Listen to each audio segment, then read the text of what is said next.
MP, প্রাক্তন উত্তরপ্রদেশে MLC, বর্তমান কেন্দ্রীয় রাজ্য কোঅর্ডিনেটর, মাননীয় অশোক সিদ্ধার্থী এবং বিভিন্ন রাজ্যে, শুধু এখানে নয়, মানে ভারতবর্ষের প্রায় সমস্ত রাজ্যে তিনি কোঅর্ডিনেটর ছিলেন, এখনও অনেক রাজ্যে কোঅর্ডিনেটর আছেন। তাকে কালকেও অন্য রাজ্য থেকে এসছেন, আজকে তো তাকে এই বক্তব্য রাখার আগে আপনারা হাততালি দিয়ে স্বাগত জানাবেন। জয় ভীম। ব্রহ্মকুমারী মায়াবতী জি জিন্দাবাদ, মাননীয় কাঞ্চন জি জিন্দাবাদ, মাননীয় অশোক সিদ্ধার্থী।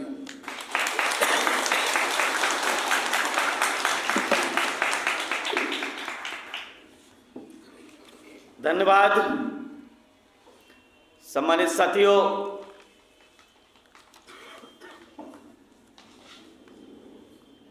भारत में सामाजिक परिवर्तन की महानायिका,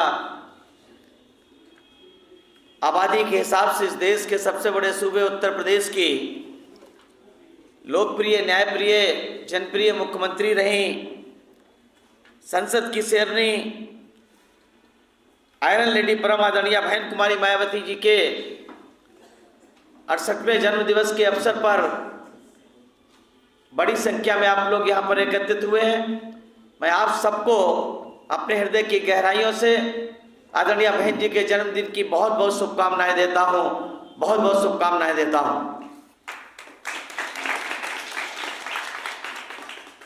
आज इस महत्वपूर्ण कार्यक्रम में अपनी बात रखने से पहले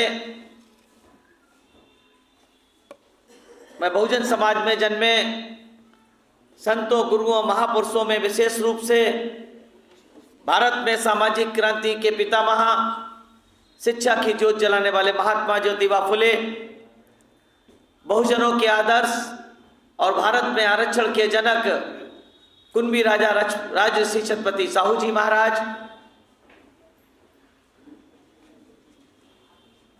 बंगाल जैसे राज्य में शिक्षा की ज्योत जलाने वाले हर्षचंद्र ठाकुर, गुरचंद ठाकुर जी, जोगनाथ मंडल जी, सही माने में शोषितों की लड़ाई को पूरे भारतवर्ष में कामयाब बनाने वाले भारतीय संविधान के निर्माता, विश्व रत्न बोध सत्य बाबा साहब डॉक्टर भीमराव अंबेडकर, और उनके बाद इन महापुरुषों के कारवां को भारत की बदली हुई परिस्थितियों में एक नई दिशा देने वाले वामसेव, DS4 और बहुजन समाज पार्टी के संस्थापक, इस सदी के महानायक मानवर श्री कांशीराम साहब के चरणों में श्रद्धा सुमन अर्पित करते हुए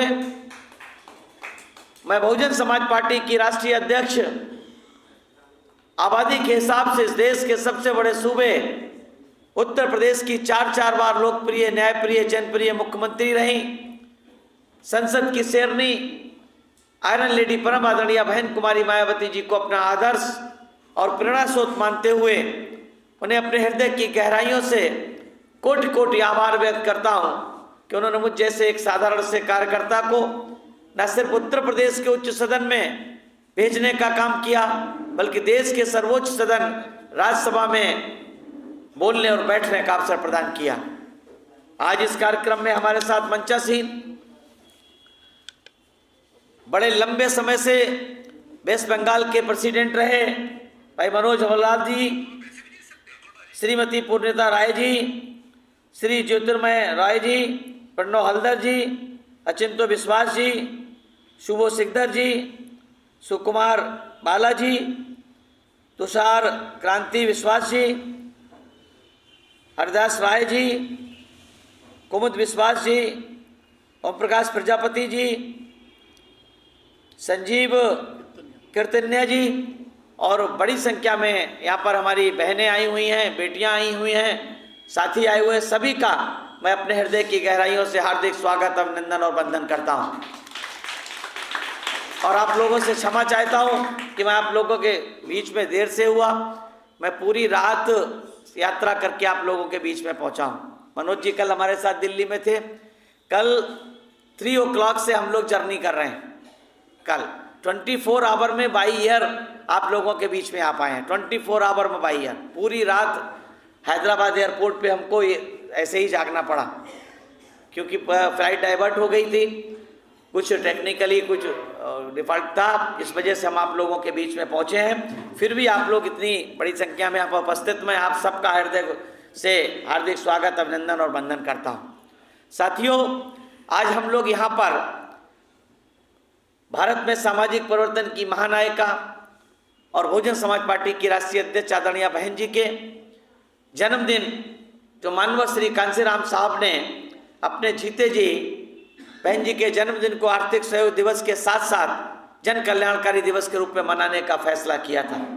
आज हम लोग आदरणीय बहन जी के जन्मदिन पे यानी कि जन कल्याणकारी दिवस के रूप में यहाँ पर उपस्थित हुए हैं। उस जन कल्याणकारी दिवस में हमें एक बात का ध्यान रखने की ज़रूरत है कि बहुत जल्दी हमारे देश में लोकसभा के आम चुनाव होने वाले हैं और देश की तमाम राजनीतिक पार्टियां अपने अपने हिसाब से इस देश को में सत्ता पे काबिज होने के लिए संघर्षरत हैं।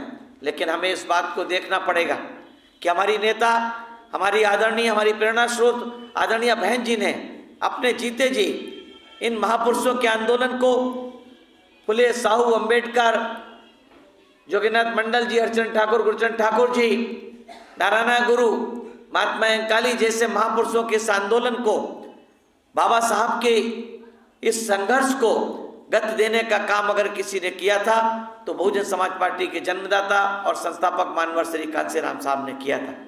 और मानवर श्री कांसीराम साहब ने और उनकी टीम में खासतौर से आदरणीय बहन जी जब 14 अप्रैल 1984 को बामसेफ DS4 से होते हुए जब बहुजन समाज पार्टी की स्थापना हुई थी, तो उस स्थापना के समय जो भारत के की राजधानी दिल्ली में लाल किले के मैदान में जो नारे लगाए गए थे, जिन नारों का आगाज करने का काम किया गया था कि वोट हमारा, राज तुम्हारा, नहीं चलेगा, नहीं चलेगा, जितनी जिसकी संख्या भारी उतनी उसकी भागीदारी, जो बहुजन की बात करेगा वो दिल्ली पे राज करेगा, वोट से लेंगे CM PM, आरक्षण से लेंगे SP DM, मंडल आयोग लागू करो वरना कुर्सी खाली करो, जैसे नारे।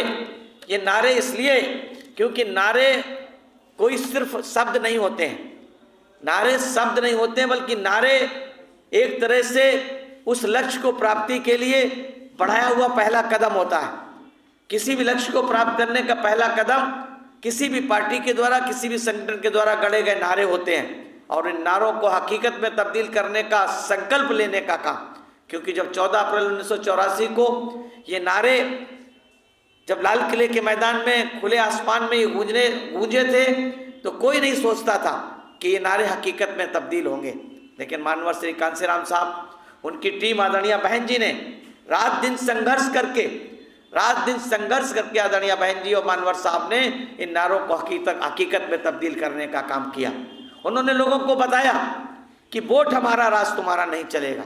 इसका मतलब है कि देश की कुल आबादी का 100 में से 85% की आबादी आपकी है और आपके 85% की वोट की ताकत पे इस देश की मनुवादी ताकतें आपके ऊपर शासन करने का काम करती है। इसलिए उन्होंने कहा था कि अब हमारे वोट से उनकी सरकार नहीं चलेगी और उन्होंने करके दिखाने का काम किया। उत्तर प्रदेश में 1 बार नहीं, 2 बार नहीं, 4 बार अपने वोट के दम पर अपनी सरकार बनाने का काम किया। ये आसान काम नहीं था। इस काम को कहते हैं कि परम असमानता को परम समानता में बदलने के लिए एक डिटर्मिनेशन की जरूरत होती है, संकल्प की जरूरत होती है और साथ ही साथ अनुशासन के साथ साथ उसके प्रति प्रतिबद्धता की जरूरत होती है। अगर हम अगर एक बात का संकल्प लें, हम उसके प्रति प्रतिबद्ध हों और उस संकल्प को पूरा करने के लिए ईमानदारी, निष्ठा के साथ काम करें तो कोई भी काम कठिन नहीं होता।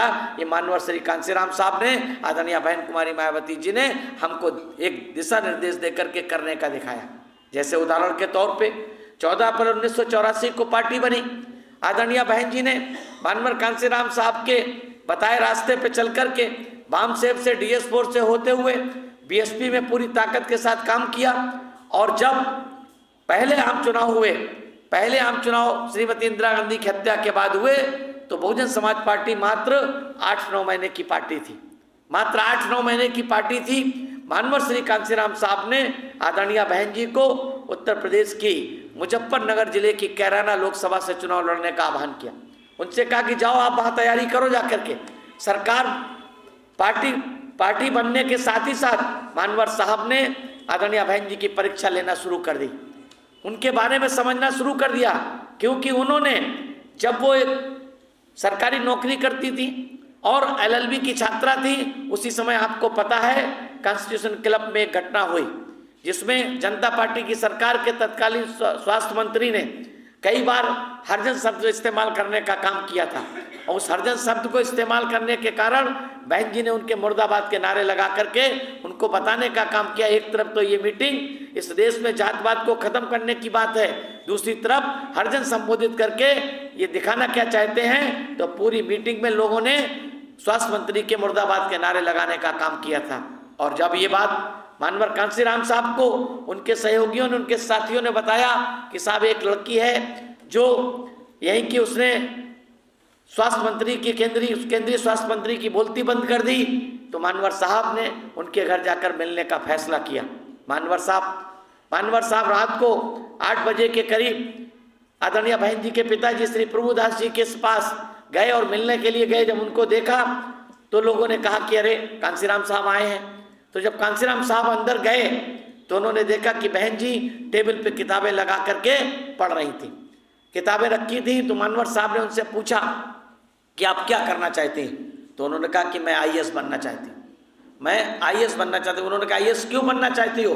तो उन्होंने कहा मैं आईएएस बन करके अपने समाज की सेवा करना चाहती हूँ, अपने समाज। तो मानवर कांसीराम साहब ने कहा, क्योंकि वो दिल्ली स्कूल के, जो दिल्ली के म्यूनिसिपल स्कूल थे उनमें टीचर थी, तो उन्होंने कहा कि मैं आईएएस बनकर के समाज की सेवा करना चाहती हूँ, अपने लोगों की भलाई करना चाहती हूँ। तो मानवर साहब ने कहा कि सही माने में आईएएस तो सरकार का नौकर होता है, जिसकी सरकार होती है आईएएस उसके इशारे पर चलने का काम करता है, अपने समाज का भला कैसे करोगी?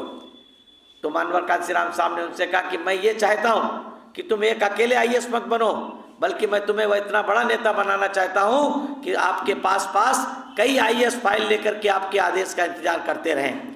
माननीय बहन जी को ये बात जम गई और उन्होंने फैसला कर लिया कि मानवर कांसीराम साहब के साथ वो पार्टी का काम करेंगी। तब तक पार्टी का जन्म नहीं हुआ था, तब तक बहुजन मानवर कांसीराम साहब केवल और केवल बामसेप के अध्यक्ष हुआ करते थे।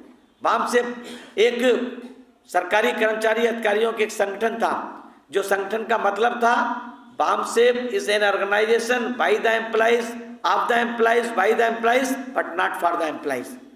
तो लोगों से अब आप पूछेंगे भाई जब कर्मचारियों के द्वारा है, कर्मचारियों के लिए है, कर्मचारियों का है, लेकिन कर्मचारियों के लिए नहीं है तो क्या है, किसके लिए है? तो मानवर कांसीराम साहब ने कहा था ये सोशल यूटिलिटी के लिए है, सामाजिक उपयुक्तता के लिए है, समाज में जिस समाज में आप पैदा हुए हैं उस समाज की भलाई के लिए है, पे बैक टू सोसाइटी की भावना से काम करने के लिए है। माननीय बहन जी ने उनके साथ उसमें काम किया और जब बामसेप से होते हुए DS4 बनी, DS4 के माध्यम से बहन जी ने देश के सबसे बड़े सूबे उत्तर प्रदेश में एक बरेली मोर्चा में संघर्ष करने का काम किया। बरेली मोर्चा क्या था?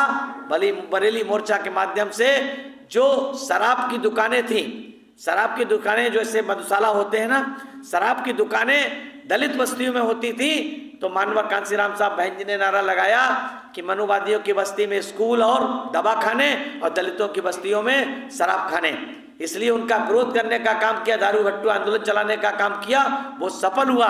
तो मानवर कांसीराम साहब को लगा कि ये हमारे मिशन के लिए एक परिपक्व कार्यकर्ता हैं। तब मानवर कांसीराम साहब ने जब 14 अप्रैल 1984 को बामसेप DS4 से होते हुए बहुजन समाज पार्टी की स्थापना की, उसमें लाखों की संख्या में लोग आए, तब किसी ने नहीं सोचा था कि बहुजन समाज पार्टी एक दिन अपने दम पर अपने MLA, अपने MP, अपने मिनिस्टर, अपनी सरकार बनाने का काम करेगी। साथियों, उस समय एकमात्र ऐसा है, उस समय कोई नहीं सोचता था, लेकिन मानवर कांसीराम साहब को, आदरणीय बहन जी को, अपनी टीम पर यह भरोसा था कि एक ना एक दिन हम अपने वोटों के दम पर अपनी सरकार बनाने का काम करेंगे। और मानवर कांसीराम साहब ने आदरणीय बहन जी को तैयारी के लिए कह दिया कि आप जाके कि कैराना विधान लोकसभा की तैयारी करो। आदरणीय बहन जी ने उस कैराना लोकसभा की तैयारी की और उसी बीच में एक जैसा सबको आप लोगों को पता है कि श्रीमती इंदिरा गांधी की हत्या हो गई, 31 अक्टूबर को हत्या हो गई, और हत्या के बाद बहुत जल्दी हम चुनाव हो गए, दिसंबर में चुनाव हो गए। मात्र कुछ महीनों की पार्टी ने पूरे देश के लगभग 300 सीटों पर चुनाव लड़ने का काम किया। बहन जी ने कैराना से चुनाव लड़ा, मानवर कांसीराम साहब ने जांजगीर चांपा जो मध्य प्रदेश का एक जिला होता था वहाँ पार्लियामेंट होती, उससे चुनाव लड़ने का काम किया। और जब साथियों चुनाव लड़ा, रिजल्ट आया, तो आदरणीय बहन जी पूरे देश में जो 300 के लगभग कैंडिडेट लड़े थे उनमें सबसे ज्यादा वोट लेकर के 44,443 वोट लेकर के नंबर 1 पर आने का काम किया।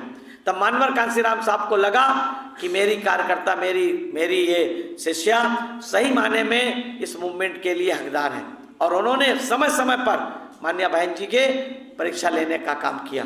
उसके बाद तुरंत ही चुनाव के बाद बिजनौर के उपचुनाव हुए। बिजनौर के उपचुनाव में बहन जी ने मीरा कुमार, जो उस समय जगजीवन राम, जो देश के तीसरे बड़े रईस, 13वें रईस होते थे, जगजीवन राम एक बड़े नेता थे। जगजीवन राम जनता पार्टी के समय में आपको पता है कि प्रधानमंत्री बनते बनते रह गए, लोग कहते थे, लेकिन उनको पता होना चाहिए था कि इस देश की मनुवादी ताकतें, जब तक आप अपने वोट की ताकत समझ के अपनी ताकत पैदा नहीं करेंगे, आपको प्रधानमंत्री तो छोड़ो, आपको गांव का प्रधान भी बनाने को तैयार नहीं होंगे। ये बात वो नहीं समझते थे। तो उन्होंने बिजनौर में उनकी बेटी चुनाव लड़ रही थी बाई इलेक्शन में, और माननीय बहन जी उनके खिलाफ लड़ रही थी। माननीय बहन जी 61,000 वोट लेकर के पहले आम चुनाव में 44,000 वोट लिए, और फिर उपचुनाव में 61,000 वोट लेकर के माननीय बहन जी ने अपनी उपस्थिति दर्ज कराने का काम किया। और 1987 में हरिद्वार के लोकसभा के उपचुनाव में रामविलास पासवान जैसे उस समय के दिग्गज नेता, अपने आप को दलित समाज के बड़े नेता मानते थे, उनकी जमानत जब्त कराने का काम आदरणीय बहन जी ने किया, और 1,27,000 से ज्यादा वोट लेकर के दूसरे नंबर पर रही। तब मानवर कांसीराम साहब ने कहा था कि अगर हमारे पास 1987 में मानवर साहब ने कहा था कि अगर हमारे पास मात्र 1 लाख रुपया और होता तो बहन जी के बारे में कहा, मायावती जी 1987 में देश की लोकसभा की मेंबर बन जाती, क्योंकि कुछ वोटों से हार गई थी, क्योंकि कांग्रेस ने पैसा, क्योंकि कांग्रेस की सरकार थी, राजीव गांधी जी प्रधानमंत्री थे, उनके ही कैंडिडेट की मृत्यु के बाद चुनाव हुए थे। तो बीएसपी कुछ सालों की पार्टी मात्र 84 में पार्टी बनी, और 87 यानी 3 साल की पार्टी रामविलास पासवान जैसे, सोनकर जैसे लोगों की जमानत जब्त करा करके दूसरे नंबर पर चंद कुछ वोटों से हार करके दूसरे नंबर पर रही। और साथियों, आप लोग हैरान हो जाएंगे इस बात को जान करके, रात दिन मेहनत करके बहन जी ने, उनके पैरों में छाले पड़ गए, अपने घर परिवार को त्याग दिया। उन्होंने अपने पिताजी की बात नहीं सुनी, परिवार वालों की बात नहीं सुनी। साथियों, आप हम सब लोग जानते हैं, हमारी बहनें बैठी हुई हैं यहाँ पर, हमारी बहनें यहाँ बैठी हुई, वो जानती हैं कि हर परिवार की जब बेटी जन्म लेती है और जब बेटी बड़ी होती है, पढ़ लिख करके वो ग्रेजुएशन करती है, ग्रेजुएशन के बाद या जब जवान होती है तो उसका एक सपना होता है कि उसकी अच्छी शादी हो, उसकी शादी किसी अच्छे लड़के से शादी हो जाए, नौकरी पेशा लड़के से शादी हो जाए।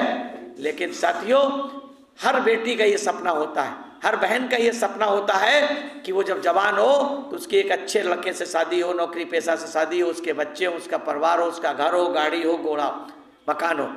लेकिन साथियों, आदरणीय बहन जी ने इस समाज के खातिर अपनी उस भावना को, अपनी उस इच्छा को त्याग देने का काम किया। उन्होंने इसको त्याग देने का काम किया। उन्होंने अपने हाथों में चूड़ियां पहनने का इरादा त्याग दिया, उन्होंने अपनी मांग में सिंदूर भरने का इरादा त्याग दिया। ये अपने लिए नहीं किया, अपने परिवार के लिए नहीं किया, बल्कि इस देश के करोड़ों उन बहुजन समाज के लोगों के लिए किया जो सदियों से सामाजिक, आर्थिक, राजनीतिक और शैक्षणिक रूप से वंचित समाज के लोग थे, उनके लिए करने का काम किया। और उसी क्रम में उन्हीं के पिताजी ने कहा कि अगर आपको राजनीति में करना है या आईएएस बनना है, तो उन्होंने कहा मुझे राजनीति करनी है। तब उनके पिताजी ने कहा कि अगर राजनीति करनी ही है तो किसी स्टेबलिश पार्टी से करो, अभी तो इसका तो कुछ अता पता भी नहीं है, क्योंकि उस समय तो बामसेफ बनी थी, DS4 बनी थी, बीएसपी तो बनी नहीं थी। बोले अभी तो जिस पार्टी का कुछ पता नहीं है तुम उस पार्टी से क्या राजनीति करोगी, अगर तुम्हें राजनीति करनी है तो कांग्रेस से करो और पार्टियों से करो। लेकिन नहीं, उन्होंने कहा कि नहीं, हम मानवर कांसीराम साहब के साथ उनकी शिष्या बन करके काम करेंगे। उन्होंने घर त्याग दिया, जो थोड़े बहुत पैसे उन्होंने सरकारी नौकरी से कमा के बचाए थे, उसी के आधार पर उन्होंने अपना एक घर लिया और वहाँ पर कुछ दिन करोल बाग के दफ्तर में रही और उसके बाद अपने घर में रह करके उन्होंने पार्टी का काम किया, घर त्याग दिया। घर त्याग दिया, सोच के देखिए साथियों, एक जवान लड़की आज से 40 साल पहले, 40 साल पहले करीब करीब, सोच के देखिए साथियों, अगर घर त्याग दे क्या स्थिति रही होगी। लेकिन बहन जी ने उसकी परवाह नहीं की, समाज की परवाह नहीं की, समाज के खातिर परवाह नहीं की। समाज की परवाह क्यों नहीं की? समाज की आलोचनाओं की परवाह नहीं की, समाज की तंज कसे जाते उनकी परवाह नहीं की, लोगों ने तमाम तरह की। लेकिन बहन जी ने एकदम फैसला कर लिया कि हमें इस देश के बहुजन समाज जो सदियों से सामाजिक, आर्थिक, राजनीतिक और शैक्षणिक रूप से वंचित समाज है, उस वंचित समाज के लिए उनमें जागरूकता पैदा करके उन्हें इस देश का हुक्मरान समाज बनाना है। उन्हें इस देश का हुक्मरान समाज बनाना, ये रास्ता आसान नहीं था, ये कठिन रास्ता था। उस कठिन रास्ते पे बहन जी के पैरों में छाले पड़े, यहाँ तक कि उन्हें जेल भी जाना पड़ा, लेकिन उन्होंने हिम्मत नहीं हारी। न सिर्फ हिम्मत नहीं हारी, बल्कि उन्होंने मानवर कांसीराम साहब के उस वचन को निभाए रखने का काम किया जो उन्होंने कहा था कि मैं तुम्हें इस देश का एक ऐसा नेता बनाने का काम करूंगा कि जिसके आगे पीछे एक दो नहीं कई IAS उसके आगे पीछे उनके आदेश का इंतजार करते रहें। और साथियों 3 जून 1995 को, पहले तो साथियों 1989 में आदरणीय बहन जी पार्लियामेंट मेंबर बिजनौर से बनी, पहली BSP की, उसके साथ 2 और मेंबर ऑफ पार्लियामेंट बने। उन 3 मेंबर ऑफ पार्लियामेंट के दम पर, 13 विधायकों के दम पर उन्होंने BP सिंह की सरकार को 3 मेंबर ऑफ पार्लियामेंट के दम पे उन्होंने झुकाने का काम किया। जिन बाबा साहब को उनके जीते जी तो छोड़ो, उनके मरणोपरांत भी उन्हें सम्मान देने का काम कांग्रेस पार्टी ने नहीं किया या किसी भी राजनीतिक पार्टी ने नहीं किया, उन बाबा साहब को आदरणीय बहन जी ने 3 मेंबर ऑफ पार्लियामेंट के दम पर श्री BP सिंह की सरकार से बाबा साहब को भारत रत्न दिलाने का काम किया। दूसरा ऐतिहासिक काम माननीय बहन जी ने 3 मेंबर ऑफ पार्लियामेंट के दम पर उनकी सरकार को समर्थन किसी मंत्री पद के रूप में नहीं लिया, किसी मंत्री के लालच में उन्होंने समर्थन नहीं दिया, बल्कि उन्होंने समर्थन दिया किस बात पे कि मंडल कमीशन की रिपोर्ट को लागू किया जाए। मंडल कमीशन, आज अगर पिछड़ी जात के लोगों को 27% सरकारी नौकरियों में, शिक्षा में, केंद्र सरकार में नौकरियों में उन्हें हिस्सेदारी मिलती है, तो ये भाग्य भगवान की देन नहीं है, ये देन हमारे भारत के संविधान की है और बहुजन समाज पार्टी के प्रयास की है साथियों, जिनकी बदौलत आज पिछड़ी जात के लोग, नाई, तेली, तमोली, अहिर, गड़रिया, माझी, इन जात के लोगों को आज IAS बनने का मौका, IPS बनने का मौका, डॉक्टर बनने का मौका है, इंजीनियर बनने का मौका, साइंटिस्ट बनने का मौका है, बड़े बैंक अफसर बनने का मौका है। अगर ये है तो सिर्फ और सिर्फ ये देन साथियों भारत के संविधान की है, बाबा साहब के संविधान की है और बहुजन समाज पार्टी के प्रयास की है साथियों, जिसकी बदौलत BP सिंह की सरकार को मंडल कमीशन मजबूरी में लागू करना पड़ा। ये साथियों बहन जी का प्रयास था। बहन जी ने आसानी से, लेकिन साथियों जो संघर्ष मानवर कांसीराम साहब ने संघर्ष की राह पे बहन जी को चलाने का काम किया, बहन जी ने उस पे संघर्ष पे चल करके न सिर्फ लोकसभा में बल्कि राज्यसभा में कई बार सरकार राज्यसभा में गई, लोकसभा में गई। और 3 जून 1995 को पहली बार एक ऐतिहासिक घटना घटी। कहते हैं कि ऐतिहासिक घटना घटी, और वो ऐतिहासिक घटना साथियों क्या थी? वो ऐतिहासिक घटना थी कि देश के सबसे बड़े सूबे उत्तर प्रदेश में, आबादी के हिसाब से देश के सबसे बड़े सूबे उत्तर प्रदेश में आदरणीय बहन जी, एक दलित की बेटी ने देश के सबसे बड़े, देश की पहली दलित मुख्यमंत्री, पहली दलित महिला मुख्यमंत्री, पहला काम, देश के सबसे बड़े सूबे उत्तर प्रदेश की दलित मुख्यमंत्री, दूसरा बड़ा काम, ये आदरणीय बहन जी ने 3 जून 1995 को शपथ लेने के साथ ही एक इतिहास स्वर्ण अक्षरों में लिखाने का काम किया। इसीलिए उनको ये कहा जाता है कि भारत में सामाजिक परिवर्तन की महानायिका आदरणीय बहन कुमारी मायावती थी। उनको कहा जाता है आयरन लेडी, क्योंकि उन्होंने जो फैसले किए थे, उन्होंने जो निर्णय लिए थे, मात्र 4.5 महीने की सरकार में 3 जून 1995 को जब बहन जी ने उत्तर प्रदेश के मुख्यमंत्री की शपथ ली, तो देश और दुनिया की मीडिया ने उनसे पूछा कि आपकी सरकार की पहली प्राथमिकता क्या होगी?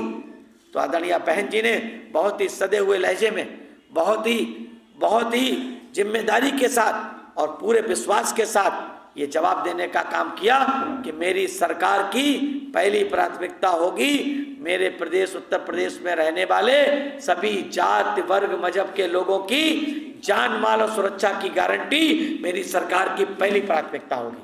और साथियों, बहन जी ने जो वादा 3 जून 1995 को किया था, उत्तर प्रदेश को ही नहीं पूरे देश और दुनिया की मीडिया को कहा था, और उन्होंने अपने 4 बार की सरकार में उस वादे को निभाने का काम किया। मात्र 4.5 महीने की सरकार में बहन जी ने अपने उत्तर प्रदेश में 1,45,000 गुंडों को जेल भेजने का काम किया। कितने? 1,45,000 से ज्यादा गुंडे माफियाओं को जेल भेजने का काम किया। या तो जेल माफिया जेल में थे, या तो माफिया लोग गुंडे माफिया जेल में थे, और अगर जेल में नहीं थे तो उत्तर प्रदेश की सीमा से बाहर नेपाल और दूसरे प्रदेशों में चले गए थे, क्योंकि उनको पता था कि उत्तर प्रदेश में मुख्यमंत्री कोई और नहीं, बहुजन समाज पार्टी की राष्ट्रीय अध्यक्ष आदरणीय बहन जी, जिन्होंने कहा था कि मेरी सरकार की पहली प्राथमिकता होगी मेरे प्रदेश में रहने वाले सभी जात वर्ग मजहब के लोगों की सुरक्षा की गारंटी, और बहन जी ने सुरक्षा की गारंटी देने का काम किया। पहली ही सरकार में बहन जी ने मात्र 4.5 महीने, लगभग 4.5 महीने की सरकार में बहन जी ने लाखों हेक्टेयर जमीन के पट्टे पे कब्जा दिलाने का काम किया। पहली ही सरकार में अल्पसंख्यक विभाग का अलग से गठन करने का काम किया। पहली ही सरकार में, मात्र 4.5 महीने की सरकार में, मुस्लिम समाज जो पिछड़ी जात से ताल्लुक रखते हैं उनके बच्चों को पिछड़ी जात का प्रमाण पत्र देकर उन्हें 27% रिजर्वेशन में हिस्सेदारी दिलाने का काम किया। पहली ही सरकार में पिछड़े वर्ग के लोगों के लिए पिछड़ा वर्ग कल्याण विभाग बनाने का काम किया और उनका बजट अलग से जारी करने का काम किया। मुस्लिम समाज के बच्चों को वजीफा देने का काम किया। बैकलॉग के माध्यम से नौकरियां शुरू करने का प्रारंभ करने का काम किया। और साथियों, जब 1997 में 1997 में जब दूसरी बार मात्र 6 महीने की सरकार बनी तो आदरणीय बहन जी ने एक इतिहास रचने का काम किया। 6 महीने में 6 वर्ष का काम करके दिखाने का काम किया।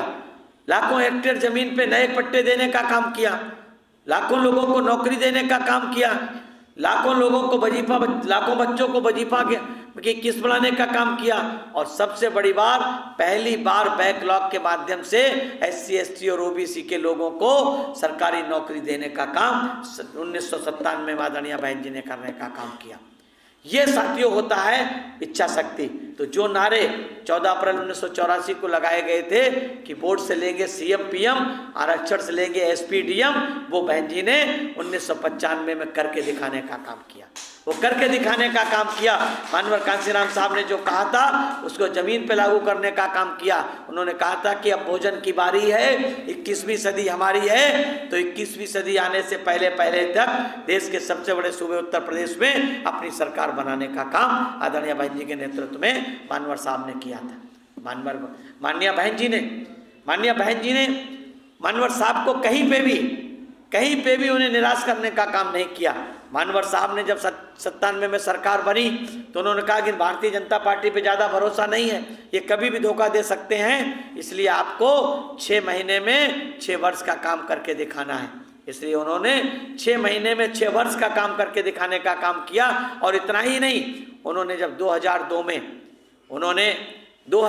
में जब अपनी सरकार बनाई, भारतीय जनता पार्टी के साथ गठबंधन की सरकार बनाई, तो लगभग 15 महीने की सरकार में बहन जी ने एक ऐतिहासिक काम किए, कई ऐतिहासिक काम किए। आज साथियों, हम लोग कैसे पहचाने जाते हैं? आप किसी समाज के किसी भी वर्ग के, किसी भी डायनेस्टी, किसी भी वंश के इतिहास को कैसे जानते हैं? उनके द्वारा किए गए कार्यों से जानते हैं, उनके राजा महाराजाओं के कार्यों से जानते हैं। जो वो कार्य करके जाते हैं, जो योजनाएं बना करके जाते हैं, उनसे आप उनको जानते हैं। आदरणीय बहन जी ने अपने उत्तर प्रदेश में बहन जी ने तमाम महापुरुष जिनके आप लोगों ने यहाँ पर लगा रखे हैं, इन महापुरुषों के नाम पर उन्होंने अस्पताल बनाए, इन महापुरुषों के नाम पर पार्क बनाए, इन महापुरुषों के नाम पर यूनिवर्सिटी बनाई, इन महापुरुषों के नाम पर इन्होंने योजनाएं चलाई। इन महापुरुषों के नाम पर जो सबसे बड़ा काम किया साथियों, कि देश के ही नहीं साथियों, बाबा साहब का सबसे बड़ा अंबेडकर पार्क स्मारक स्थल जो बनाने का काम गोमती नगर में किया है साथियों, उसमें बाबा साहब की बैठे हुए मुद्रा में पहली स्टैचू जो अब्राहम लिंकन की जैसी स्टैचू है वैसी स्टैचू लगा करके ऐतिहासिक काम करने का काम किया। साथियों, मैं जब एमएलसी था, मैं एक घटना आप लोगों को बताना चाहता हूँ। मैं 2008 में जब एमएलसी बना तो हमारे साथ भारतीय जनता पार्टी कांग्रेस के भी लोग एमएलसी थे। तो जनरली जब सदन खत्म हो जाता है तो कैंटीन में बैठे होते हैं तो बातचीत करने लगते हैं। तो साथियों, एक भारतीय जनता पार्टी का जो ब्राह्मण समाज के एक एमएलसी थे वो मुझसे बोले कि आपकी नेता तो बहुत होशियार है। हमने इसमें कोई डाउट नहीं, वो होशियार है, वो तो होशियार है, इसमें कहने की बात नहीं है। भाई अब क्या किस मायने में आप होशियार कहते? बोले नहीं, होशियार तो हैं, वो तीसरी बार मुख्यमंत्री बनी, चौथी बार मुख्यमंत्री बनी है, 2007 में चौथी बार बन चुकी थी। हमने फिर आप किस बात को होशियार बनते? बोले देखिए, उन्होंने कितने बड़े बड़े स्मारक बना दिए हैं, और जब कभी कोई जलजला आएगा, कभी ये धरती उलट पलट हो जाएगी और फिर से खुदाई होगी, तो ये सारे लोग जो जिनकी स्टैचू मूर्तियां लगी सब भगवान हो जाएंगे। आप सोचिए वो कितने आगे की सोच रहे थे, उनको कितने आगे की चिंता थी। बहन जी ने वो ऐतिहासिक काम कर दिया। उन्होंने जो स्टैचू लगाई, जो मूर्तियां लगाई, जो पार्क बनाए, जो यूनिवर्सिटी बनाई, जो विश्वविद्यालय बनाए, जो अस्पताल बनाए, जो योजनाएं बनाई, वो साथियों कभी मरने वाली नहीं। वो स्मारक क्यों उन्होंने स्मारक बनाने का काम किया? उसका सबसे बड़ा काम, उसका सबसे बड़ा कारण यह है कि हमारे लोग उन स्मारकों को देखेंगे, हमारी आने वाली पीढ़ी उन स्मारकों को देखेगी, उन योजनाओं को पढ़ेगी, तो उनको उससे प्रेरणा मिलेगी। हम आज साथियों सम्राट अशोक के शासनकाल को पढ़ते हैं, हम मौर्य काल को पढ़ते हैं, तो खुश होते कि नहीं होते हैं? खुश होते कि नहीं होते हैं? उससे प्रेरणा लेते कि नहीं लेते हैं?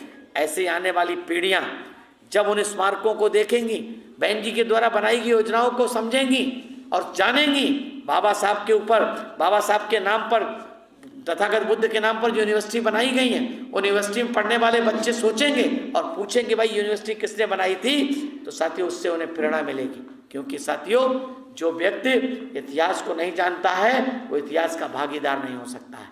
इतिहास से प्रेरणा मिलती है, प्रेरणा से सोच बनती है, सोच से साथियों क्या होती है? ताकत बनती है, ताकत से सत्ता प्राप्त होती है। इसलिए साथियों इतिहास को जानना बहुत जरूरी है। जो लोग इतिहास नहीं जानते हैं वो इतिहास के भागीदार नहीं हो सकते हैं। बहन जी ने इसलिए इतिहास को रचने का काम किया। साथियों तीसरी बार की सरकार में उन्होंने बड़े पैमाने पर काम किए, लेकिन जो चौथी बार की सरकार बनी, चौथी बार की सरकार में ऐतिहासिक काम किया। चौथी बार की सरकार में बहन जी ने सरकार बनते ही सबसे पहला काम किया प्रमोशन में रिजर्वेशन करने का काम। प्रमोशन में रिजर्वेशन यानी कि जो व्यक्ति क्लर्क था वो सीधा ऑफिस सुपरिटेंडेंट हो गया, जो व्यक्ति नायब तहसीलदार था सीधा डिप्टी कलेक्टर बन गया, जो तहसीलदार था वो एडिशनल कलेक्टर बन गया। इसी तरीके से तमाम लोगों को बेनिफिट हुए। जो जूनियर इंजीनियर था वो सीधा एक्सीएन बन गया। साथियों सीधा एक्सीएन बन गया। तमाम लोग ऐसे ऐसे बड़े पदों पर पहुंच गए। लेकिन साथियों जानते हैं आप, मनुवादी ताकतें शांति से बैठने वाली नहीं। मनुवादी ताकतों ने क्या किया साथियों? मनुवादी ताकतियों ने सबसे पहला काम ये किया कि उन्होंने ये सोचा कि अगर इसी तरीके से बहन जी सत्ता में आती रही तो हमें इनको रोकने का कोई न कोई माध्यम निकालना पड़ेगा। 2009 के पार्लियामेंट के चुनाव में पूरे देश की मनुवादी ताकतें एक हो गई। 2009 में जब पार्लियामेंट के चुनाव हुए तो साथियों 80 पार्लियामेंट की सीटों में से हमने 20 सीटें उत्तर प्रदेश से जीती, एक मध्य प्रदेश से जीती। लेकिन 80 पार्लियामेंट सीटों का आप रिजल्ट देखेंगे, 80 में हम 20 पे एमपी बने, लेकिन साथियों 52 सीटों पे 52 सीट पे हम सेकंड नंबर पे रहे। इसका मतलब है कि हम सीधी लड़ाई कांग्रेस, बीजेपी, समाजवादी पार्टी ये आपस में अंदर से एक होकर के चुनाव लड़ी। हर सीट पे सीधे मुकाबला हमारा उनके साथ हुआ।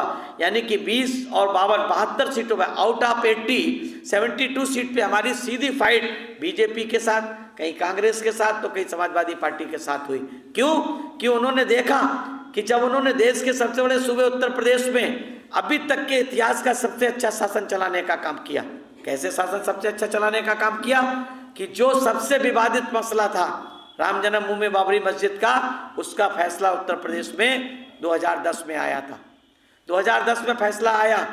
उत्तर प्रदेश के आसपास के सभी राज्यों में कर्फ्यू जैसा माहौल था, लेकिन साथियों उत्तर प्रदेश में 6 बरस का बच्चा भी स्कूल गया था उस दिन, और एक को भी किसी ने गाली देने तक का काम नहीं किया था। क्यों? क्योंकि बहन जी उस समय मुख्यमंत्री थी। आज़ादी का इतिहास देख लीजिए, 1950 में भारत का संविधान लागू हुआ, 1952 के बाद पहले आम चुनाव हुए, उससे लेकर के वर्तमान सरकार तक उत्तर प्रदेश की देख लीजिए, हर सरकार के कार्यकाल में सांप्रदायिक दंगे हुए, हिंदू मुस्लिम दंगे हुए, जाति दंगे हुए, नस्ली दंगे हुए, मॉब लिंचिंग हुई, लेकिन केवल और केवल चारों बार की सरकार में, उत्तर प्रदेश की बहन जी की चारों सरकार में एक भी सांप्रदायिक दंगा नहीं हुआ। इतिहास इस बात का साक्षी है कि इस देश में सही मायने में जो बहन जी ने वादा किया था कि मेरी सरकार की पहली प्राथमिकता होगी मेरे प्रदेश में रहने वाले सभी जात वर्ग मजहब के लोगों की जान माल और मजहब की सुरक्षा की गारंटी मेरी पहली प्राथमिकता होगी, वो बहन जी ने करके दिखाने का काम किया। साथियों, इतना ही नहीं, बहन जी ने 2007 की सरकार में बैकलॉग के माध्यम से न सिर्फ सरकारी नौकरियां देने का काम किया, केवल दलित तो SC ST OBC को देने का काम किया, बल्कि सर्व समाज के लिए भी 15 सालों 17 सालों के बाद सरकारी नौकरियों के लिए रास्ता खोलने का काम किया। लाखों की संख्या में सर्व समाज के लोगों को भी नौकरियां देने का काम किया। और जो सबसे बड़ा काम बहन जी ने किया, बैकलॉग के माध्यम से SC ST OBC का कोटा पूरा किया। और उससे भी बड़ा ऐतिहासिक काम क्या किया कि सरकारी नौकरियों के साथ साथ प्राइवेट सेक्टर में रिजर्वेशन देने वाला पहला प्रदेश उत्तर प्रदेश बनाने का काम बहन जी ने किया। आज साथियों, आज आप लोग जानते हैं कि पूरे देश में प्राइवेट सेक्टर का बोलबाला है। आज प्राइवेट सेक्टर, सारे सरकारी विभाग, रेलवे से लेकर के एयर इंडिया तक, BPL से लेकर के कंकोड तक, सीमेंट कॉर्पोरेशन ऑफ इंडिया तक, सारे बड़े बड़े PSUs जो लाखों की संख्या में नौकरी देते थे। और साथियों, सरकारी नौकरियों में सबसे ज्यादा फायदा किसको होता है? सरकारी नौकरियां निकलेंगी, सबसे ज्यादा फायदा किसको होगा? सरकारी नौकरियां निकलेंगी तो सबसे ज्यादा फायदा SC को होगा, ST को होगा, OBC को होगा, माइनॉरिटी को होगा, सबसे ज्यादा फायदा, क्योंकि 49.5% रिजर्वेशन इन जातियों का है। लेकिन जब सरकारी नौकरियां नहीं होंगी तो 100% रिजर्वेशन उनका हो गया। जैसे कि आज़ादी के इतिहास से लेकर के, पहले से लेकर आदिकाल से, मतलब 2500 से 5000 साल से पहले से उनका अपने सब कामों में रिजर्वेशन है, हर जगह उनका रिजर्वेशन है। तो जब साथियों प्राइवेट सेक्टर में रिजर्वेशन नहीं है तो आपके बच्चों को नौकरियां कहाँ से मिलेंगी? 28 डिपार्टमेंट इस सरकार ने, भारतीय जनता पार्टी की सरकार ने पिछले 10 सालों में 28 बड़े बड़े PSUs, रेलवे सहित बड़े बड़े PSUs को प्राइवेट सेक्टर में बेचने का काम किया साथियों। या तो बेच दिए हैं या बेचने की लाइन में लगे हुए हैं। लेकिन साथियों, बहन जी ने इन्हीं सब बातों को ध्यान में रखते हुए कितनी दूरदर्शी थी, 2007 की सरकार में बहन जी ने प्राइवेट सेक्टर में रिजर्वेशन करने का काम किया था। साथियों, आप कर दो प्राइवेट सेक्टर में। और यही बात थी, जब प्राइवेट सेक्टर में ये कंपनियां जा रही थी, उन पे जब बोलने का मौका मिला था तो बहन जी ने हमसे कहा था कि आपको बोलना है।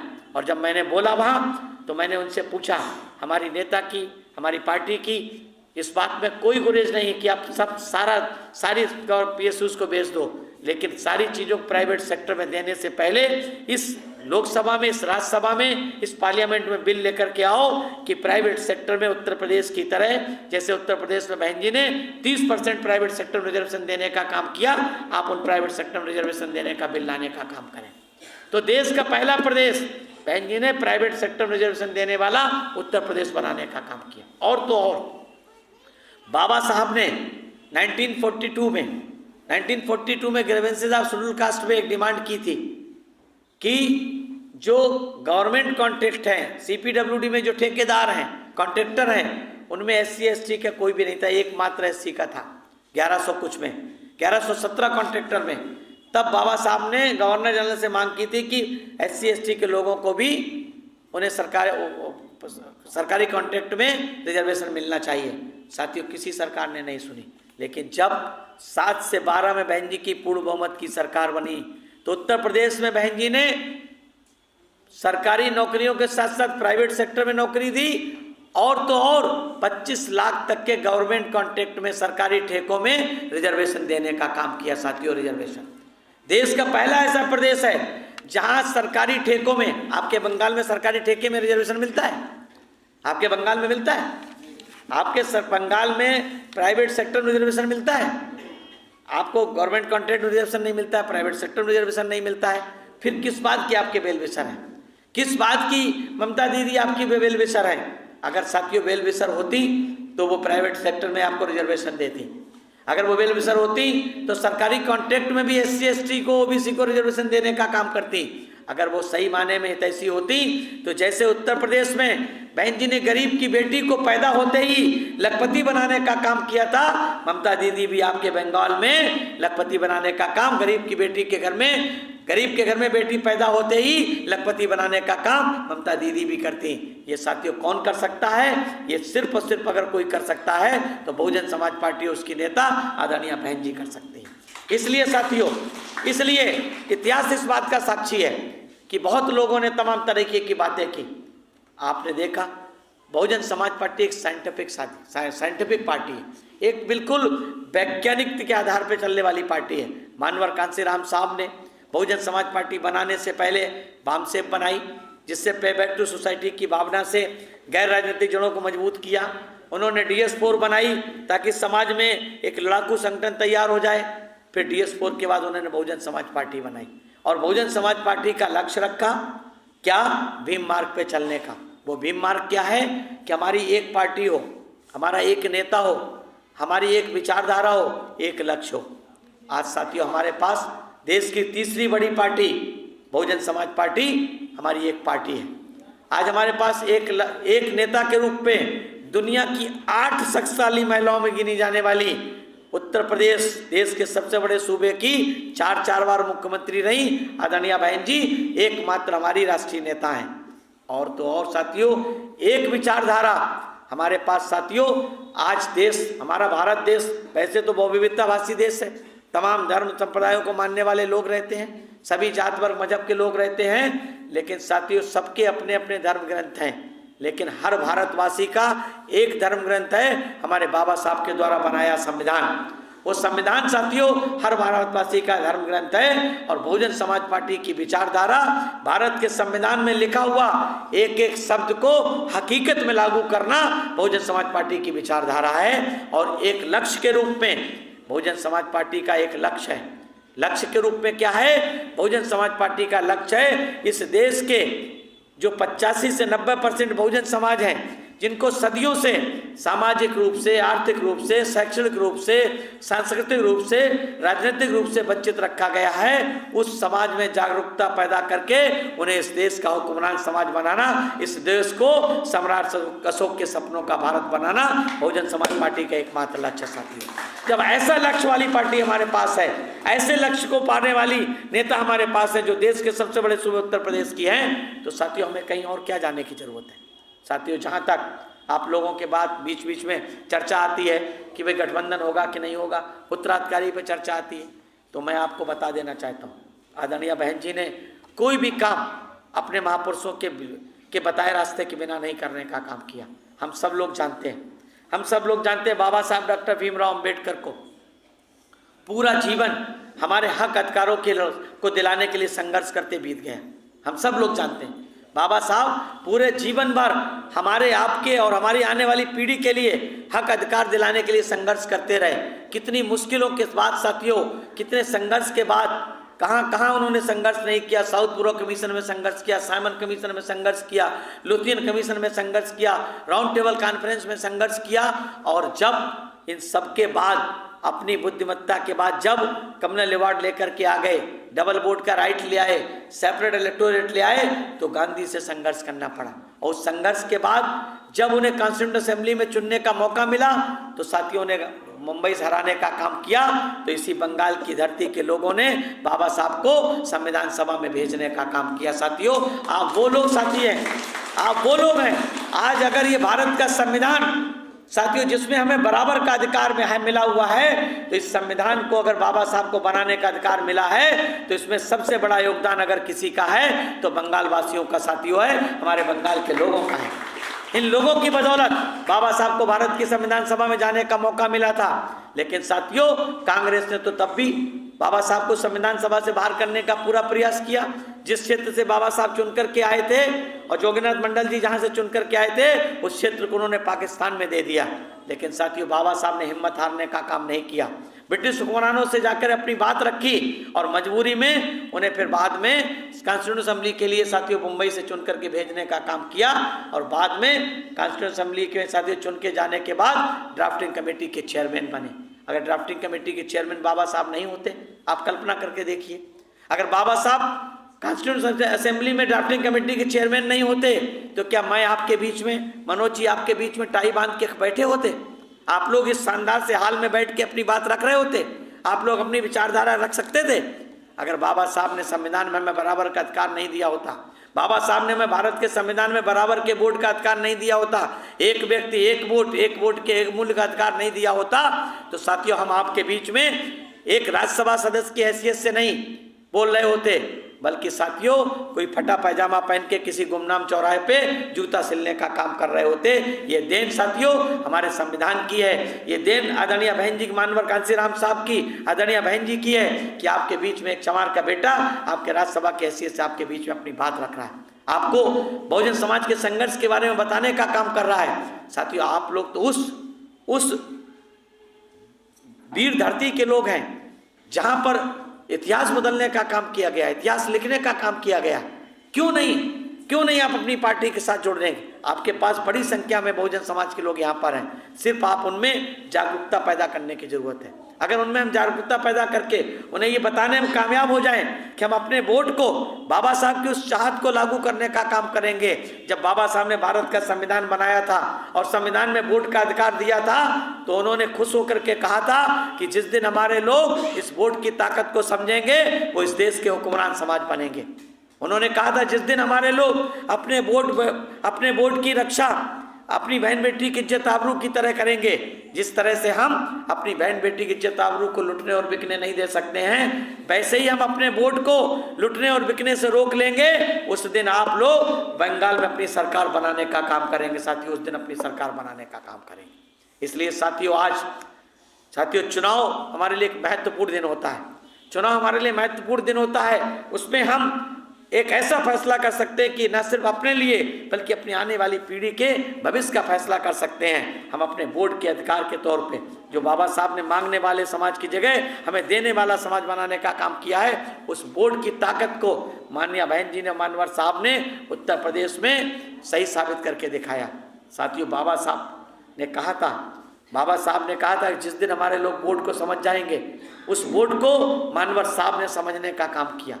मानवर साहब ने समझने का काम किया और उत्तर प्रदेश और आसपास के राज्यों के लोगों को समझाने का काम किया, बंगाल के लोगों को भी समझाने का काम किया।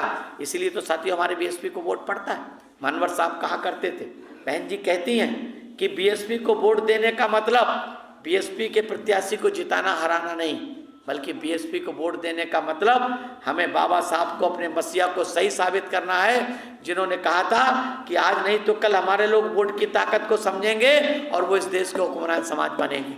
साथियों आज अगर हम लोग किसी विधानसभा में 15,000 वोट पाते, 5,000 पाते हैं, जिस दिन उसी विधानसभा में हम 50,000 वोट पाना शुरू कर देंगे, हम अपने एमएलए और एमपी बनाना शुरू कर देंगे। साथियों इसलिए हमें आज आदरणीय बहन जी के 68वें जन्म दिवस जो जन कल्याणकारी दिवस के रूप में हम लोग यहाँ पर मना रहे हैं, आप लोग ये संकल्प लेकर के जाएं, क्योंकि साथियों संकल्प जब तक नहीं लेंगे, जब तक हम इस बात को तय नहीं करेंगे, तब तक साथियों हम लोग कुछ नहीं कर सकते हैं। हमें जब तक संकल्प लेना पड़ेगा, हमें ये बात को सोचना पड़ेगा, क्योंकि मानवर साहब कहते थे कि जैसे लोग होते हैं वैसे उन्हें नेता बन जाते हैं। अगर बिकने वाले लोग होंगे तो बिकने वाले नेता उनके पास पहुंच जाएंगे। अगर ना बिकने वाला समाज तैयार हो जाएगा तो बिकने वाले नेता जब आपके बीच में आएंगे तो आप उनको अपने गली मोहल्ले से निकाल के बाहर करने का काम करेंगे, समाज से बाहर निकालने का काम करेंगे बिकने वाले लोगों को। इसलिए आपको ना बिकने वाला समाज तैयार करने के लिए साथियों संकल्प दिवस पे संकल्प लेने की जरूरत है। अगर आप संकल्प लेकर के जाएंगे कि हम आने वाले चाहे जिस तरह के चुनाव हों, हम हर चुनाव में अपने वोट को लुटने और बिकने से रोकने का काम करेंगे। क्या काम करेंगे? अपने वोट को लुटने और बिकने से रोकने का काम करेंगे। तो उस दिन आप लोग अपने वोट की कीमत समझ करके आप अपने एमएलए और एमपी बनाने का काम करेंगे। साथियों बहन जी ने करके दिखाया, साहब ने करके दिखाया। एक बार, दो बार नहीं, 4 बार सरकार बनाई। उन्होंने योजनाएं बनाई, गरीब की बेटी को लखपति बनाया, बिटिया को पढ़ने के लिए 25,000 रुपये साइकिल देने का काम किया, 2 कमरे के पक्के मकान, कांसीराम साहब शहरी समग्र विकास योजना के अंतर्गत 2 कमरे के पक्के मकान निःशुल्क देने का काम किया, फ्री, जिसमें बिजली पानी सारी व्यवस्था थी। साथियों, देश में पहली मुख्यमंत्री बहन जी थी जिन्होंने 2 कमरे के पक्के मकान शहरों में मानवर कांसीराम समग्र विकास योजना के अंतर्गत, गांव में महामाया आवास योजना के अंतर्गत सर्व समाज के लोगों को, ये नहीं केवल दलित समाज को दिया हो, सर्व समाज के गरीबों को उन्होंने देने का काम किया ताकि उनके प्रदेश में रहने वाले सब लोग खुशहाल हों। यही एक कारण है कि उत्तर प्रदेश में जब जब बहन जी की सरकार बनी, उत्तर प्रदेश खुशहाली की तरफ गया। चाहे साथियों कृषि के क्षेत्र में नंबर 1 पे रहा हो, उत्पादन के क्षेत्र में, या फिर क्राइम में सबसे नीचे रहा। क्राइम में सबसे नीचे, उन्नति में सबसे ऊपर उत्तर प्रदेश। साथियों, उत्तम प्रदेश तभी बना जब बहन जी सरकार उत्तर प्रदेश मुख्यमंत्री रही, तभी रहा।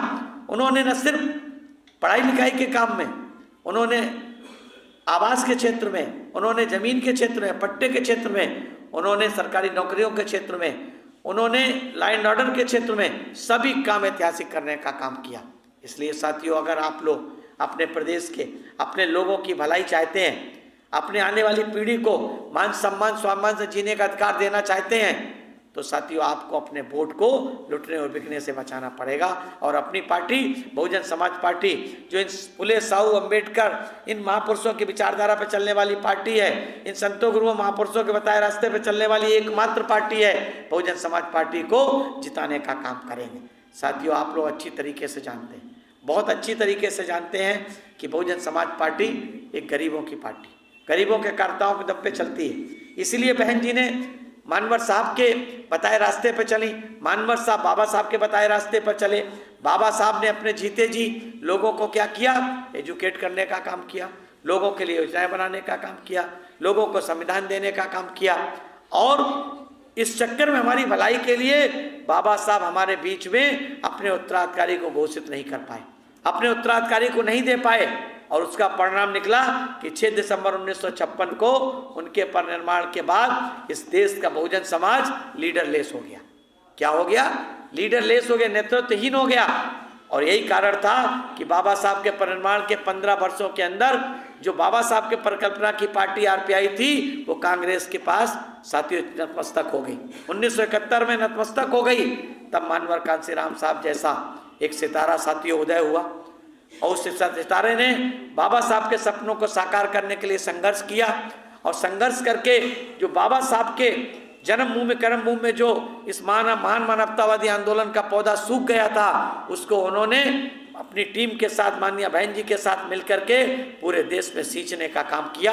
और आज वही पौधा एक बट वृक्ष के रूप में देश की तीसरी बड़ी पार्टी है साथियों।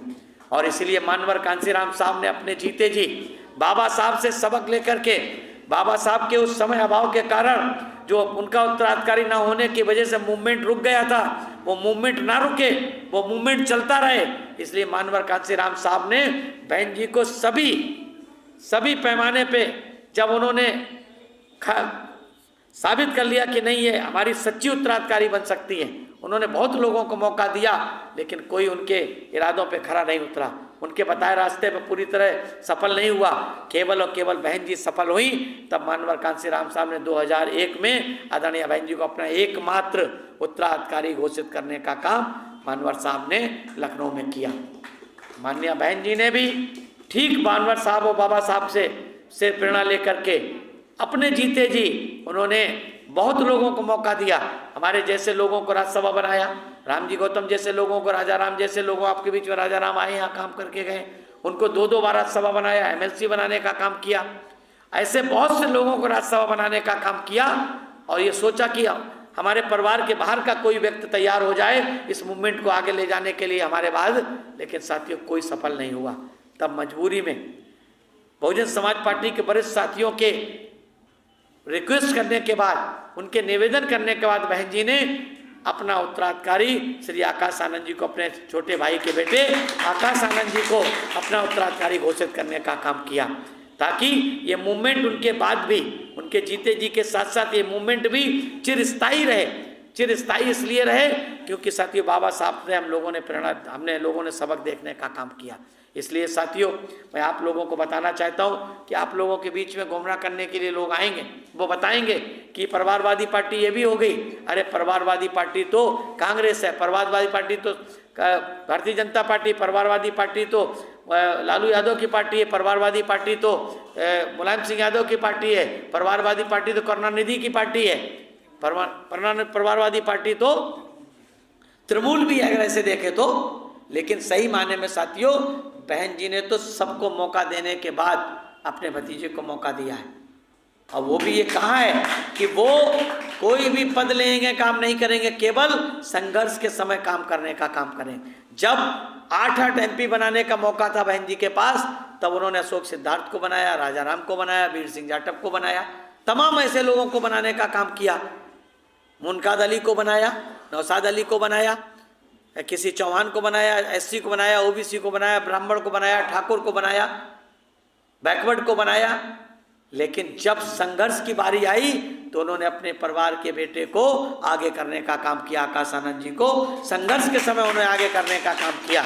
इसलिए साथियों मेरा आप लोगों से निवेदन है कि आप लोग इनके बहकावे में मत आएँ कि परिवारवाद की बात करेंगे, इनके बहकावे में मत आएँ कि बहुजन समाज पार्टी अकेले क्यों चुनाव लड़ रही है, क्यों नहीं इंडिया गठबंधन के साथ है, क्यों नहीं इनके साथ है। आदरणीय बहन जी ने आज की अपनी प्रेस कॉन्फ्रेंस में आप लोगों ने सुनी होगी, स्पष्ट कर दिया है कि मैंने 1993 में समाजवादी पार्टी के साथ गठबंधन किया, हमारी 67 सीटें जीती, लेकिन समाजवादी पार्टी को फायदा हुआ। 1996 में हमने उत्तर प्रदेश में कांग्रेस पार्टी के साथ गठबंधन किया, हमारी 60 की 67 सीटें रहीं, कांग्रेस को फायदा हो गया, जो कि 7 सीटें थी 32 सीटें हो गई। फिर उन्होंने 2019 में फिर से समाजवादी पार्टी के साथ गठबंधन किया, जहां हमारे कम से कम 20 MP जीतते, वहां केवल 10 सीटें। यानी कि फायदा किसको, क्योंकि हमारा वोट तो ट्रांसफर हो जाता है, उनका वोट हमको ट्रांसफर नहीं होता है। इसलिए बहन जी ने बिना किसी गठबंधन के 2002 में 100 MLA जिताने का काम किया, 2007 में अपनी बिना किसी गठबंधन के पूर्ण बहुमत की सरकार बनाने का काम किया। एक बार फिर से आदरणीय बहन जी ने यह फैसला किया है कि हम अपने दम पर पूरे देश में पार्लियामेंट का चुनाव लड़ने का काम करेंगे और एक बड़ी ताकत बनके, बीजेपी और कांग्रेस के बाद एक तीसरी बड़ी ताकत बनके हम लोकसभा में आने का काम करेंगे। साथियों इसलिए हमें पूरी ताकत के साथ अपने बंगाल के सभी मेंबर ऑफ पार्लियामेंट लोगों के लिए कैंडिडेट ढूंढने का काम करना है, ईमानदारी निष्ठा के साथ। हमें आज इसी जो जन कल्याणकारी दिवस, जो आदरणीय बहन जी का जन्मदिन है, उस पर हम लोग एकत्रित हुए, ये संकल्प लेकर के जाएं, इस हाल से बाहर जाते समय ये संकल्प लेकर के जाएं कि हम अपने वोट को लुटने और बिकने नहीं देंगे, अपने वोट को लुटने और बिकने नहीं देंगे, और हम अपने दम पर अपने MLA और MP बनाने का काम करेंगे। इस आशा विश्वास के साथ मैं आप लोगों का आभार व्यक्त करता हूं कि आप लोगों ने मेरी बात को इतने ध्यान से सुना। मैं बस यही 4 लाइनें आप लोगों के बीच में कहते हुए कि ऐसा कुछ कठिन नहीं है। लोग कहते हैं कि ये कठिन, वो कठिन, कठिन कुछ भी नहीं है। साथियों कहते हैं कि उसूलों पे आँच आए, उसूलों पे। आज साथियों हमारा प्राइवेट सेक्टर में सब कुछ चला जा रहा, हमारे सारे अधिकार छीने जा रहे हैं। लोग कहते हैं संविधान खत्म कर देंगे, तो साथियों आज हमारे उसूलों पे आँच आ गई है। कहते हैं कि उसूलों पे आँच आए, उसूलों पे जहाँ आँच आए तो टकराना जरूरी है, उसूलों पे जहाँ आँच आए तो टकराना जरूरी है। जो जिंदा हो तो जिंदा दिखना जरूरी है, जो जिंदा हो तो जिंदा दिखना जरूरी है। इसलिए साथियों हमें हिम्मत बिल्कुल भी नहीं हारनी है, क्योंकि साथियों मुश्किल नहीं है कुछ दुनिया में, तू जरा हिम्मत तो कर। मुश्किल नहीं, क्योंकि साथियों एक कहावत है ना कि एक चींटी भी साथियों बार बार चढ़ती दीवार पे, बार बार गिरती है, लेकिन आखिर वो सफल होती है। होती कि नहीं होती है? कहते हैं कि मुश्किल नहीं है कुछ दुनिया में, तू जरा हिम्मत तो कर, ख्वाब बदलेंगे हकीकत में, बस तू जरा कोशिश तो कर, बस तू जरा कोशिश तो कर। आंधियां सदा चलती नहीं, मुश्किलें सदा रहती नहीं, आंधियां सदा चलती नहीं, मुश्किलें सदा रहती नहीं, मिलेगी तुझे मंजिल तेरी, बस तू जरा कोशिश तो कर, बस तू जरा कोशिश तो कर। राह संघर्ष की जो चलता है, साथियों, बिना संघर्ष से कुछ नहीं मिलता है। कहते हैं ना कविता है, असफलता एक चुनौती है, स्वीकार करो तुम, क्या कमी रह गई देखो और सुधार करो तुम। जब तक सफल ना हो नींद चैन सब त्यागो तुम, आखिर कुछ किए बिना यूं ही जय जयकार नहीं होती, कोशिश करने वालों की हार नहीं होती है। इसलिए कहते हैं कि राह संघर्ष की जो चलता है, राह संघर्ष की जो चलता है वो ही संसार को बदलता है। राह संघर्ष की जो चलता है वही संसार को बदलता है। जिसने रातों से जंग जीती है सूर्य बनकर वही निकलता है, सूर्य बनकर वही निकलता है। इन्हीं शब्दों के साथ मैं अपनी वाणी को विराम देता हूँ। आप लोगों का शुक्रिया अदा करता हूँ कि आप लोगों ने मेरी बात को इतने ध्यान से सुनने का काम किया। जय भीम, जय भारत, जय बहुजन समाज।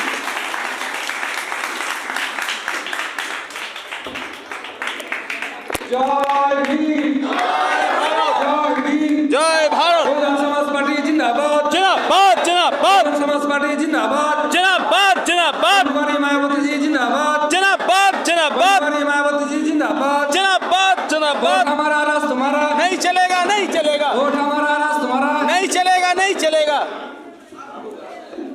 আপনারা ওএনজির যেটা আদেশ আছে, আপনারা এখানে কোনো লাড্ডু বা কোনো কেকের ব্যবস্থা আপনারা বাড়ি গিয়ে আপনাদের পরিবারের সঙ্গে কেক কাটবেন, তাতে আপনাদের পরবর্তী যে জেনারেশন তারা প্রত্যেকে ওএনজির সম্পর্কে জানবে। আর আজকে যে কথাগুলো আজকে বলছেন সেগুলো মনে রাখবেন। আর সবচেয়ে বেশি যে জনজাতীয় কল্যাণ, যে সাইকেল, মেয়েদের সাইকেল দেওয়া, বার্ধক্যবাদী, এই সমস্ত কিছু ওএনজি 2009 সালে প্রদান করে। সুতরাং আপনারা আজকের এই সবাই যারা উপস্থিত সকলকে এই ঠান্ডার মধ্যে এসে সফল করার জন্য সকলকে আমার তরফ থেকে, আমাদের তরফ থেকে ধন্যবাদ জানাচ্ছি। আর আজকের এই আপনার বাড়ি গিয়ে সবাই ছোট আকারে হোক একটা কেক কাটবেন, যাতে আপনার পরিবার সবাই জানে। এই আশা আকাঙ্ক্ষা রেখে আপনাদের সকলকে আবার ধন্যবাদ জানিয়ে এবং সর্বশেষে বাবা সাহেব এবং নামে কালসিয়ামজিকে ধন্যবাদ, সর্বোপরি প্রদান জানিয়ে আজকের এই জনহিতকারী সভা সমাপ্ত ঘোষণা করছি। জয় ভীম, জয় ভারত। জয় ভীম, জয় ভারত, জয় ভীম, জয় ভারত, জয় ভীম, জয় ভারত, জয় ভীম, জয় ভারত, জয় ভীম, জয় ভারত। बहुजन समाज पार्टी जिंदाबाद, जिंदाबाद जिंदाबाद, बहुजन समाज पार्टी जिंदाबाद, जिंदाबाद जिंदाबाद, कुमारी मायावती जी जिंदाबाद, जिंदाबाद जिंदाबाद, कुमारी मायावती जी जिंदाबाद, जिंदाबाद जिंदाबाद। अनवर काशीराम जी अमर रहे, अमर रहे, अमर रहे, अनवर काशीराम जी अमर रहे।